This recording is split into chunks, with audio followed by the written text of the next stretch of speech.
मित्रांनो, चहाशिवाय आपला दिवस सुरू होत नाही. चहा म्हटलं की आपला जिव्हाळ्याचा विषय आहे. मात्र हा चहा ज्या कपात आपण पितो, त्यामुळे तुम्हाला कॅन्सर होऊ शकतो. असं आम्ही नाही, तर डॉक्टरांनी सांगितलंय. आता बुलढाण्यात कागदी कपांवर बंदी घालण्यात आलेली आहे. हाच विषय नेमका काय आहे, तेच आपण या व्हिडिओच्या माध्यमातून पाहणार आहोत. BPA या केमिकलचा वापर करून हे चहाचे कागदी कप बनवले जातात.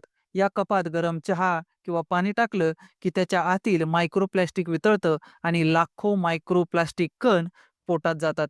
यामुळे बऱ्याच नागरिकांना कॅन्सरसारख्या आजाराला बळी पडावं लागतं. या प्लास्टिक कपांवर बंदी घालावी म्हणून विविध संघटना प्रयत्न करीत आहेत. आता बुलढाण्याचे जिल्हाधिकारी यांनी प्लास्टिक कपांवर बंदी घातलेली आहे. या संदर्भात माहिती देताना बुलढाण्याचे सिव्हिल सर्जन यांनी सांगितलं, की प्लास्टिक कपमध्ये चहा पिणं हे धोकादायक आहे.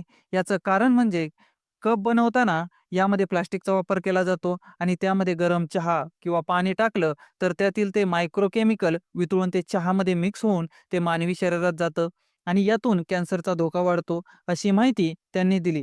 आता या डिस्पोजेबल कप किंवा डिस्पोजेबल डिश असतात त्यांचा वापर गर्भवती महिलांनी प्रामुख्याने टाळावा, कारण याचा परिणाम त्यांच्यावर आणि त्यांच्या होणाऱ्या बाळावर होऊ शकतो, असं संशोधनात समोर आलं आहे.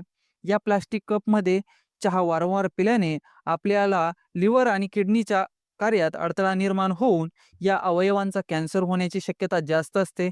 फक्त प्लास्टिकचे कपच नाही, तर प्लास्टिकची बॉटल ही वापरणं धोक्याचं असल्याचं तज्ज्ञांनी सांगितलंय. म्हणून प्लास्टिकच्या कपमध्ये किंवा प्लास्टिकच्या प्लेटमध्ये किंवा प्लास्टिकच्या बॉटलमध्ये अन्नपदार्थ घेणं टाळलं पाहिजे.